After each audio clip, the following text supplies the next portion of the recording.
So that's just me. Great. All right. So welcome again. Applying for OPT. Well, first off, let's start with what is OPT? Okay. OPT, for those that may be joining us for the first time and have quite a few months on your program left, OPT is optional practical training. Okay. So that's 12 months that the government gives you to use what you've learned in your degree for some practical training. It's once per degree level. So if you're finishing associate's degree, you're eligible to apply based on your associates. If you're finishing a bachelor degree, you're eligible to apply based on bachelor's. So it's one time 12 months per degree level. Who is eligible? International students that are in F1 status. You must have spent at least one successful academic year on campus. There is two types of OPT. There's pre-completion and post-completion. Now today we're going to talk mostly about the post-completion OPT because that's the one we focus on after graduation. If you do have questions about the pre-completion, stay after. We can set up something one-on-one. I can talk to you about it. But generally, I don't really recommend it. Pre-completion, as the name implies, means you can apply for it while you're still in school, while you're still taking classes, but it's only part-time, and it's only if you've secured an internship. Again, the rules are a little bit different. So if that's something like sounds like something you're interested in, stay after. Let me know. We'll talk about I this. just have one question about that. Sorry to interrupt you, Violet. Does the pre-completion take away from the post-completion time? It does, yeah. Okay, so, yeah, I remember. Okay. Yeah, part-time pre-completion is deducted at half rate. So again, it does take away. All right. So post-completion OPT. The main thing about it is you can apply no earlier than 90 days prior to your program end date. So that program end date on your I-20, or actually that's not always updated with the most recent date. So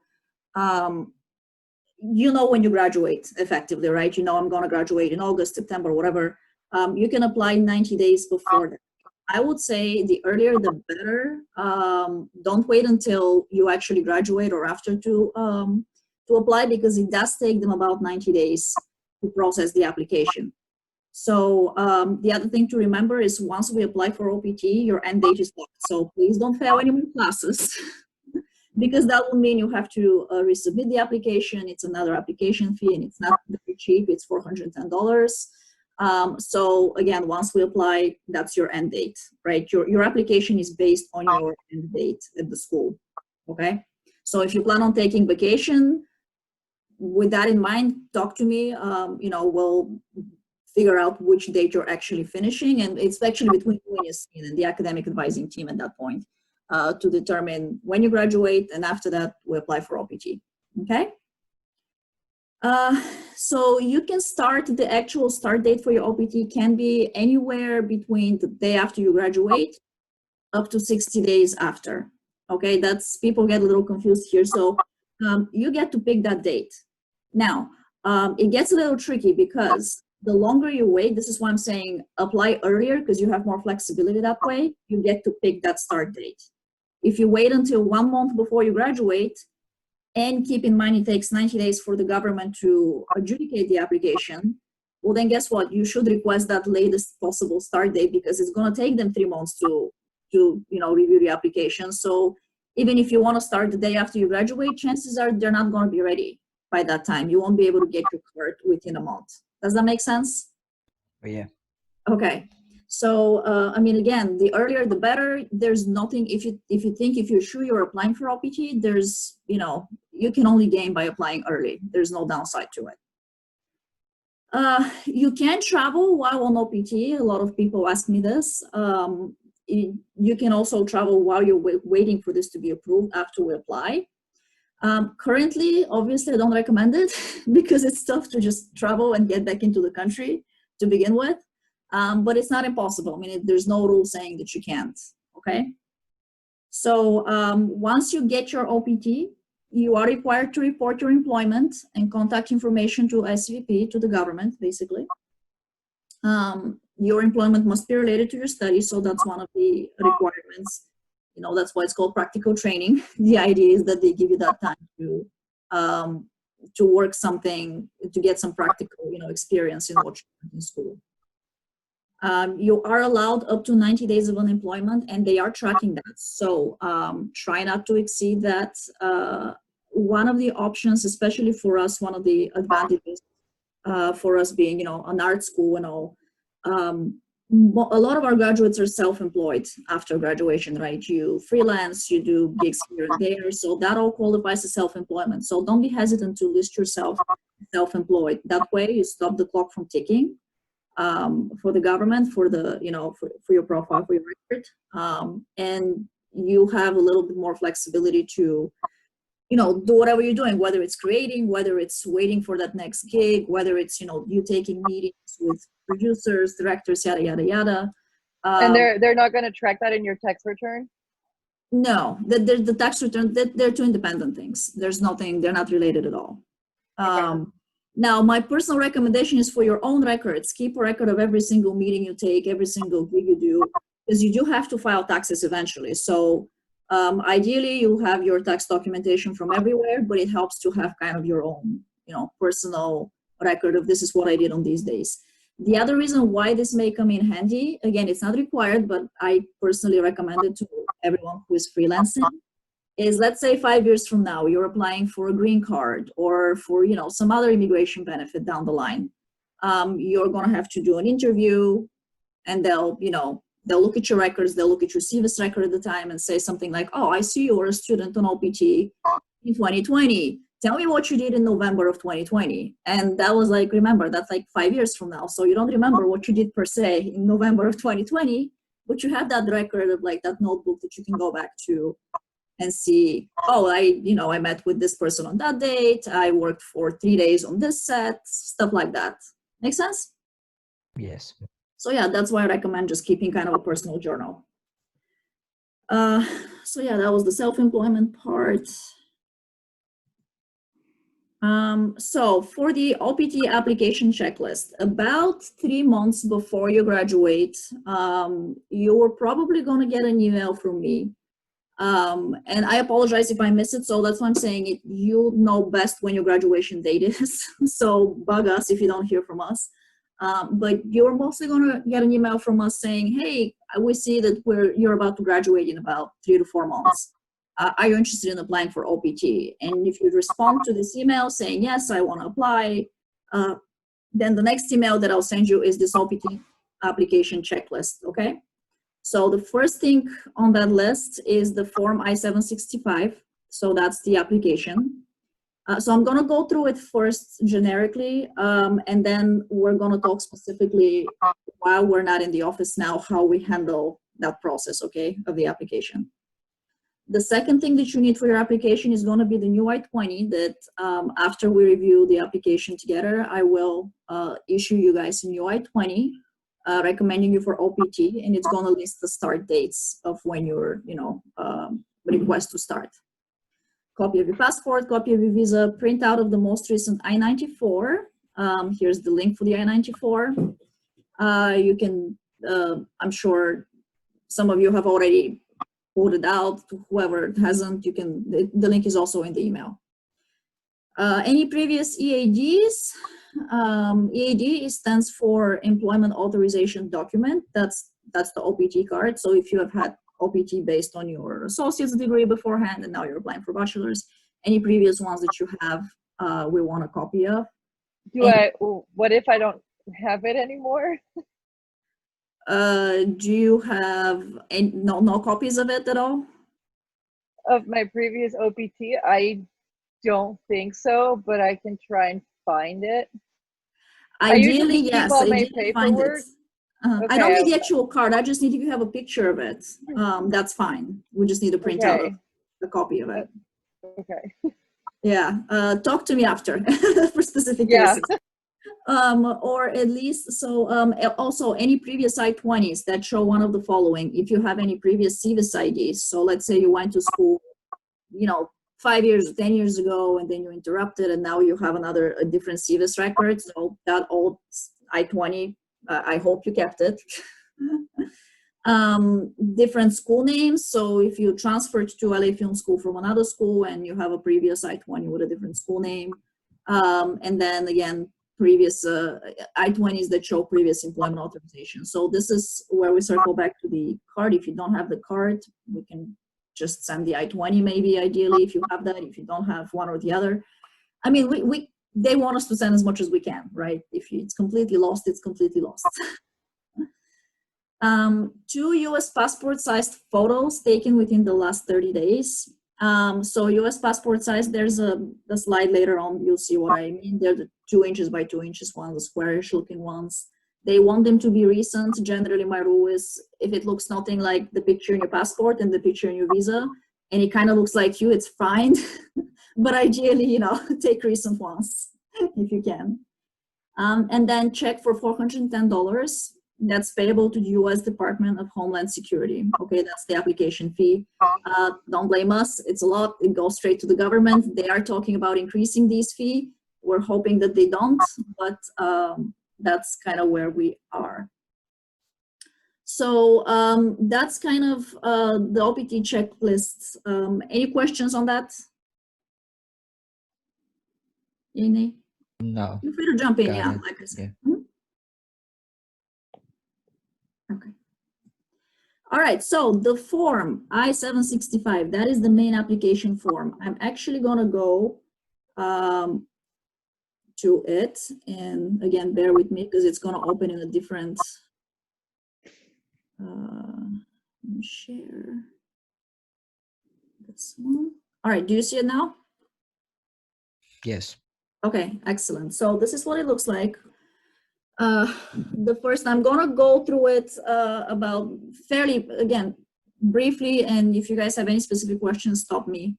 The first page, fairly straightforward. We start here, we click the first box. If this is your first time applying for OPT, we're gonna click the first box, initial permission to accept employment, okay? You're almost never going to be clicking the other boxes unless you're applying for the STEM extension, which only animation students are that are eligible for, and only if you've completed your initial OPT. So again, for all purposes, intents and purposes, unless I've told you otherwise, to click the first one, okay? You list your name, legal names, any other names if you have been known under some other name. US mailing address. Now, the important part here is always put down an address that you think you will be at or be able to have access to about 3 months from when you submit the application, okay? Because this is where they're gonna send your card, and you don't want to get that lost in the mail, okay, or returned. Once it's returned, it's effectively lost. And that means they're not gonna renew it, even if it's approved. They're just gonna make you file the application fee and the application all over again. That's another 3 months. Again, address, very important. Make sure you can get mail there. It may be different from your physical address, right? I mean, it doesn't have to be your physical address. They have space for both. Other information, question 8 and 9, we usually leave empty. My rule of thumb is if you don't know what it is, you probably don't have it. So if you don't know what alien registration number, USCIS online account number is, leave them blank. If you do have one. Is it not on our, isn't it on our I-20? No, these things are different. They're for different statuses. So this application, the I-765, is used for multiple things. It's not just for OPT, okay? There's different categories. So people with, you know, different statuses can use it to apply for different benefits. That's why these things are there. But for us, they don't pertain. So we start again at question 10, 11, 12. So it asks you here, have you previously filed I-765? Again, if it's your first time, chances are you haven't. If you have, obviously click yes. Do you have a social security number? This is basically question 13. So most of you, if you have never worked in the US before, will click no here. If you have a social security, click yes, obviously. And then up at top here, enter your social security. If you click no, you go to question 14. Question 14 and 15, it's gonna be yes on both, because this is where you're giving them permission to submit that application to the Social Security Administration at the same time. So the beauty of this application is, since they updated it a few years ago, now you can apply with that same form. You can apply for both your OPT and the Social Security number. You don't have to do anything in addition. Before, it was two separate processes. If you already have one, you just hit no, right? Yeah, if you have one, you hit no in question 12, and in 13, you just write down the number, your social 14, security. no too, right? Yeah, yeah. Okay, cool. And then 14, 15, you hit no. Again, if you don't have one, you hit yes here, and it's gonna ask you after that to provide your father and mother's names, birth names, and your citizenship. Place of birth, fairly straightforward, you know, town, country, date of birth. Form I-94 are departure records. So that's the one that you're gonna pull down to get a printout anyway. There is a number attached to it. This is where you're gonna write the number in this application. Passport number. So travel document is if you don't have a passport. Most of you will probably have a passport that's valid. If not, let me know, but I've almost never seen someone with just a travel document. It's either one or the other. Travel document is something that replaces your passport. So again, if you have a passport, leave 21C empty. 21D, country that issued, obviously expiration date for your passport, last arrival into the United States. Generally, I like to go here by what your I-94 says. So when you print that I-94, it basically has your last date of arrival. Go by that, because that's what you're sending. Now, if you're a border commuter, I don't know if we have anyone here who is a border commuter from Mexico, you probably, that will not be printed on your I-94, but talk to me separately if that's the case, okay? Because then what I like to do is I will send the whole departure and entry record. But for the most part, your I-94 should be the last day that you entered the United States, okay? And that's what they're asking for here. Place of last arrival, again, when you pull the I-94, it should say it's probably gonna be Los Angeles. It may be some other place. I don't know if you flew into New York and then came to Los Angeles, your port of entry would be New York, for example, right? So check that. Immigration status, that should be F1 in both 24 and 25 here. Should be F1 student, okay? Civis ID, this is your Civis ID number. You can get that off your I-20. Now here, 27 is the main thing. And this is the instructions in the email that I'll be sending you with the form. But the category that we're applying for is C3B, okay? Initial permission to accept employment, to applying for OPT is the category here. The eligibility category is C3B. Again, if this is our initial OPT, we leave all the rest, 28 and below, we leave that blank until the end of the page. Okay, so just C3B and nothing else after. If you're applying again for STEM OPT, talk to me, there's a little bit more to fill in. And then page 4, applicant statement. We are always gonna hit 1A. I can read and understand English because this is your application and you're filling it out, you understand what's in it. If you're working with a lawyer and someone else or an interpreter that's filing on your behalf, this is what these two boxes are for. But if you're submitting your application yourself, it's the first box here. Okay, contact information, put down one telephone number is fine, they will never call you. Email address though, email address is important because this is where they're going to send you a link. So once you apply for OPT and once your OPT is approved, they will, around the date that it starts, they will send you an email with a link to open what's called an SCVP portal account, okay? This is, go ahead and open this when you get that email, because this is where you will be reporting your contact information and your employment information for the government. Back in the day, it used to be, you would report to us, to the DSO, and then we'll update your CVS record. A couple years ago, they kind of tried to take this away from us as a responsibility. They want you guys directly to report to that system, okay? They want that direct connection. If you have any issues with that, let me know. I can, reset it, but generally, once you get that email, so first, put an email down that you check, and second, once you get that email, open that account, okay? And then the last thing is signature, sign, and date. Don't forget the date. A lot of people do, but it's important.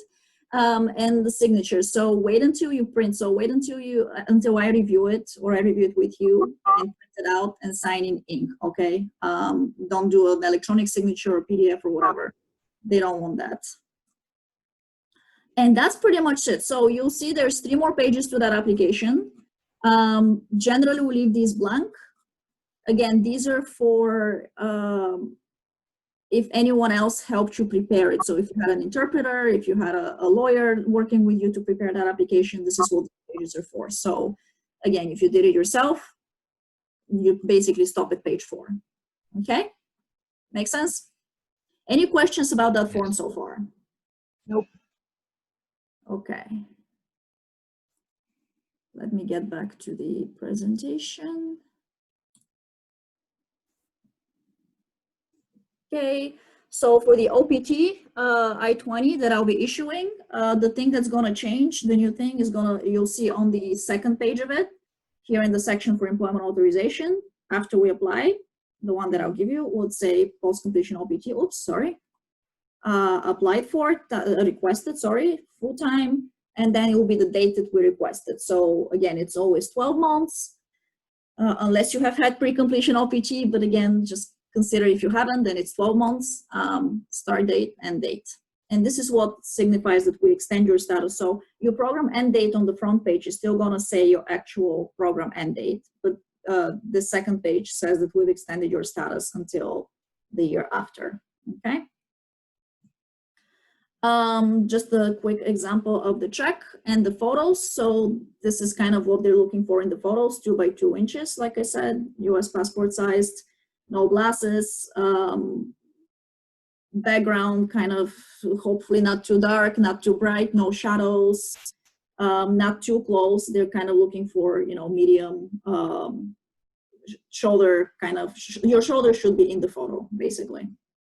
My recommendation is, frankly, when it comes to the photos, just go to like a Rite Aid or CVS or Walgreens. The Walgreens right next to school offers that, or FedEx, and just tell them I need passport photos. They'll do it for you. You don't have to worry about any of the requirements of the photos. Okay. That's kind of it. So now what is changed in terms of, I mean, nothing's changed in terms of the application, but our internal application processes. Normally, you will just come for an appointment to the office and we'll go through all of these things together. Now, since we're not in the office, at least until the end of the month, if you are planning to apply before the end of the month for OPT, what will happen is, let me know first, just shoot an email out to dso@lafilm.edu. And from there, I will send you the application if you don't have it yet. By the way, if I've sent you the application before, they just updated that maybe 2-3 weeks ago. So regardless, just shoot me an email back saying, hey, I had the old form. I'm going to send you the new form. It's exactly the same. They literally changed nothing. It's just the date. But they do want the new form. So make sure that you have the most of it. And I'll catch that. I mean, if you send me an old form, I'll let you know. But you're gonna fill out the form at home, save the PDF, send it to me. I'm gonna review it and then get back to you saying, hey, we need to correct this and that and the third thing in the boxes. Or if it's fine, I'll tell you that looks great. Send me an email where with your mailing address where I can send you the new I-20. So once we have the I-765 filled out correctly, I'll tell you it's okay, print it, sign it. I will send you at the same time that new I-20 with the OPT recommendation. So that's why, you know, the faster you communicate with me, the faster I'm gonna get that I-20 to you with the OPT. And again, I also ask that you, after you get everything, send me the copy of a passport visa, the I-94, and basically all of the documents in the checklist. If you can send to me just photos of, right? Just snap a photo. If you don't have a scanner or anything, just snap a photo, send them to me. I just want to make sure we have the complete application prepared, and then I can tell you, go ahead, mail it to this address. I'm going to send you the address. I recommend that you use like a FedEx or a DHL or a courier service to send it. 2 reasons for that. A, it's more secure. You can track your, you know, application when it arrives. You get a tracking number. And the second, it's fast. So after I issue that new I-20, okay, that's a little known thing is you have 30 days to send that application. After that 30 days, that I-20 is no longer valid. And if they receive the application, you know, after that, they probably will reject it. I mean, I've seen it happen. So you have that 30-day window after you get that I-20 to send that application to the government. So that's why I recommend courier service, generally faster and you know, more secure. That's kind of the nutshell of it. I'm trying to think of anything else that I'm forgetting. But any questions so far?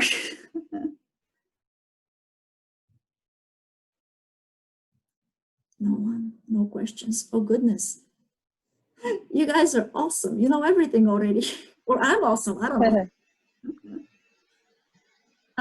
Well, I mean, that's pretty much it for OPT. Again, it's not, I'm sure majority of you have probably heard about it already and probably knew some of what, you know, I told you, but A, it's good to have a refresher, and B, like I said, I know it's a little different right now with with us not being in the office. So always feel free to call us. We're still working. I'm still answering my phone, my work phone. So you can always use that number, and you can always reach us by email. Hi, Violet. Yeah, hi. I have texted you some questions. Can you read that and answer it properly? I mean, accordingly. Sure. Yeah, absolutely. Is it in the Q&A section? Sorry, I've been. No, it's in the chat of. Yeah, okay. chat. Gotcha. Okay. 2 months grace period. So, okay, great question. So the 2 months grace period, you have 2 months grace period. So once you submit your application, that's kind of factored in. Remember when I was talking about you get to pick your start date for your OPT. These are these 2 months, these are these 60 days, okay? So if you want to, you can forfeit this grace period and start your OPT immediately on the day, you know, after you graduate, basically. Or you can choose to, you know, take these 2 months, do whatever, and request your start date to be the furthest possible, right? So the furthest possible means it's going to be the 60th day after your graduation date, or sorry, after your program end date, based on your I-20. It's usually the last day of classes. So does that answer the grace period? Now remember, after you finish your OPT, you also have 60 days grace period, okay? So you have the 60 days to leave after the OPT. Yeah, that answered my first question. Okay. There's like this. Second is kind of in the first question, which covered it. Oh, well, yeah, so basically no. Now the third question that I have. Gotcha. Yeah. So no, you have, like I said, you have your 60 days of grace period no matter what after your status ends effectively. Right now, remember, if we apply for OPT, even if you request the furthest possible day, that 60th day after graduation, you still have your 60 days of grace period after your status ends. Because in that time, while you're waiting for your OPT to start, you're considered in status. Make sense? Yes. Okay. And the last question that I have, if I apply for a job and then I get a job and my OPT date is like later on the start date, then in what? That is the great question. So that's kind of, I mean, it's a bit of a guesswork. So unfortunately, the question is no, you cannot start working until you have, so 2 conditions. You have to have the OPT card, that EED card, in your possession. And the second is that start date that's printed on the card must have come. So you can't start working before that, okay? So that's why, I mean, it's a bit of a, like, you have to estimate, do you have an internship lined up that wants you to start immediately after graduation, in which case, yeah, you want to apply for OPT to start immediately, or are you taking your time to look for a job? But you have to kind of guesstimate at that point. Yeah. And right now, if my passport is gone to the renewal office in San Francisco, I haven't received the new one, but so it's better for me if I don't receive it by the end of the month to use that 60 days, then apply. Say that again, sorry. I mean, I haven't received the new passport because my older one is expiring in September. Okay. And I have filed for the new one and everything. Okay. Do you know when are you expecting to get it? I mean, I would recommend wait until the new one comes, unless it takes like 5 months, of course. Because I applied back in, I don't know, February. It's still like, and then the COVID situation came in, the office shut down. Now I don't know when they're gonna send it. Maybe July, or it's like my graduation date. Now my last class will be end of September. Okay. Do you have a copy of your old passport? When does that expire? So yeah, I think it's expiring end of September. Okay, so that's fine. If we apply for the OPT before, like I said, if you don't wait until the last day, which is what I recommend, we can send the old one as well, since it's still a valid passport. Okay. Yeah. The worst that can happen is they may request an RFE. So they usually say your document should be, you know, at least 6 months before the expiration date of them. They're not going to reject an application based on that. What may happen is they may send what's called a request for evidence, RFE, for you to send them a copy of the new one once that arrives. But again, as long as it's valid, I don't even foresee that to be a problem, to be honest. Because they have also requested my old passport. I don't have any passport right now. The passport is sent to them too. So yeah, so they can. Right, but you have a copy of it. Like all we need is a copy. Yeah, I exactly. have a picture and everything. That's fine. All we need to send is a copy of it. So as long as you have a copy, it's fine. All right. And the thing that you require, that you ask for the service ID of the previous school that you have been to, I-20 and the service ID both? Say again about I mean, in the application, you are saying that you require a previous service ID from previous school and yes. the I-20. You want only the service ID or the I-20 both? The I-20. So they want to see the copy of the I-20 of the previous one. I mean, they don't even. So does that consider? I mean, make a difference? Like, does that affect the application? Like, because I went to a previous business school, now coming to a film school, does that affect it or? No, it doesn't make any difference. The reason for that is they want to make sure that, again, remember the rule is you get one OPT, one 12-month OPT per degree level. So, you know, if you've had another bachelor's degree, let's say you're finishing bachelor's degree here, if you've had another bachelor's degree before that, and you already used your OPT, this is what they're going to look at and compare, right? Like, you can apply twice for the same level. Yeah. All right. That's my point. Yeah, that's all. Thank you. Yeah, but it doesn't really affect it in any other way. That's. Violet, do you know we're still not allowed to get back into the country, right? If we go abroad. That is a complicated question. Depends where you're going, mostly. Yeah.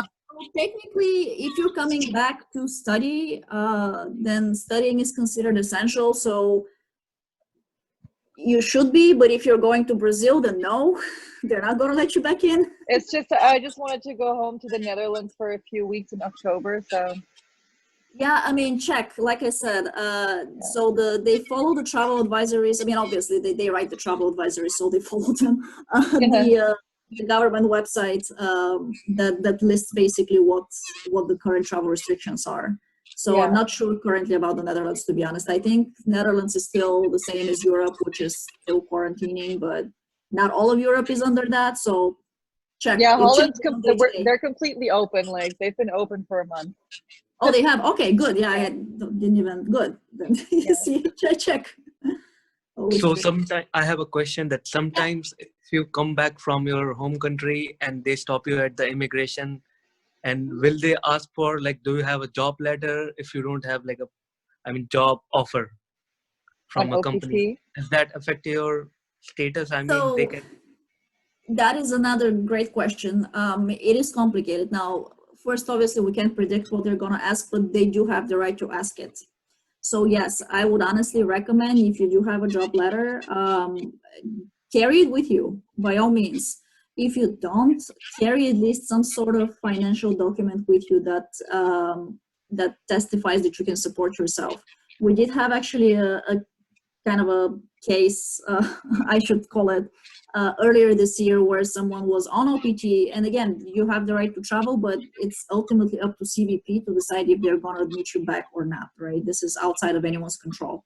Even if you have all the documents, they decided to ask the person, oh, we see you were on OPT, how much money did you make on OPT? And the person couldn't prove that he could support himself based on what he was making on OPT. So they ultimately revoked his visa. Now, I know this is kind of the worst case scenario, but I want to prepare you guys for the worst case scenario. So hopefully it doesn't happen. But yeah, make sure that you have some sort of at least a bank statement and saying, hey, if I'm on OPT, I'm freelancing, I'm not making, you know, steady income, but I'm still supporting myself based on whatever my bank account. Okay, does that make sense? Yes. I have another question that if you, it's bad, what do you recommend that? Do you should receive your EAD OPT card first, then you should travel, or you should travel before receiving the card? I mean, always travel with the card. My recommendation is if you can, always wait for it. It's that much better to show that, look, I was actually approved for the OPT and I want to go back and take advantage of my OPT, right? As opposed to I just have the application. So yeah, if you can afford to wait to get your card, then absolutely wait for it. And then, as you said, we have 90 days after we receive our OPT card to find a job. Yeah, absolutely. 90 days of unemployment. Now, keep in mind that's cumulative. That means that, let's say you spent 1 month on unemployment, then you got a job, that you got like an internship or whatever, you got a job for 6 months. And then after these 6 months, you're gonna have 60 days, right? Only 2 months left of unemployment and so on and so forth, right? It's 90 days in total for the entire 12 months, okay? So it's not like 90 days continuously. Suppose if I get a freelance job like for like 10 days for one project, and then for next 3 months I didn't get any, does that continue? I mean, does that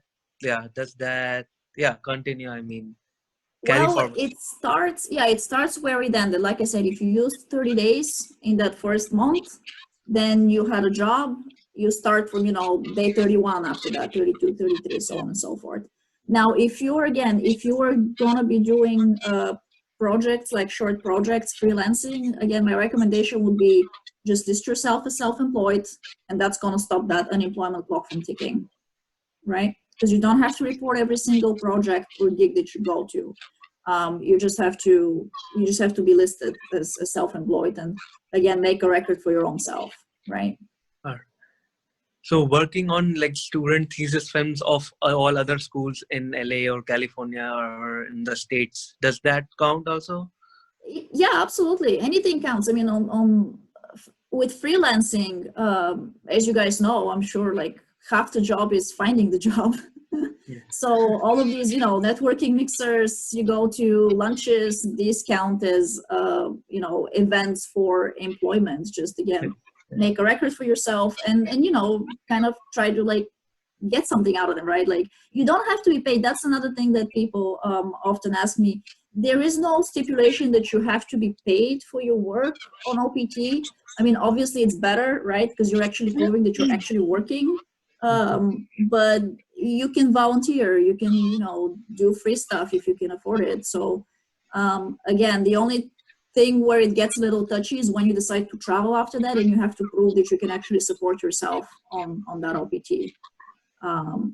That's where it gets a little tricky. But again, if you have a bank account that's full of money and you can prove that, you can show that to the CBP officer and they'll probably let you in. All right. Anyone else? Anything else that? Hey, Violet. Hey, Andy. Oh, yeah, I can hear you now. Yay. Yay, good. So could you, thanks for sharing all the good information. And could you talk about the I765 receipt after they file? Uh-huh. They will Yeah, receive of course. a receipt, right? Could you talk about that? Of course, yeah. So the process after we apply for OPT, what happens afterwards is in about 2 to 3 weeks after you send your application, you will get what's called an OPT receipt notice. it will have a number on it. So with that number, you can go online and you can check the status of your application. Now, the reporting for that is not really real time. So what that means is, for the most part, you're going to just see the status there saying pending. Your application is pending until it's approved. You know, a few days, maybe a couple of days before you receive your card, it's going to flip to approve. This is when they approve it and send the card. It is important to keep that OPT receipt notice until you get the card, at least. Just because in terms of if anything happens, if, you know, your God forbid card gets lost or whatever, it is, you know, one piece of evidence, at least the day that USCIS has received your application, okay? So if you do need to travel, like I said, I don't necessarily recommend it at this point, but if you do need to travel before you get your card, also you need to carry that receipt with you, okay? This is kind of proving, in addition to the I-20, this is proving that your application is being reviewed by USCIS, that you applied for OPT.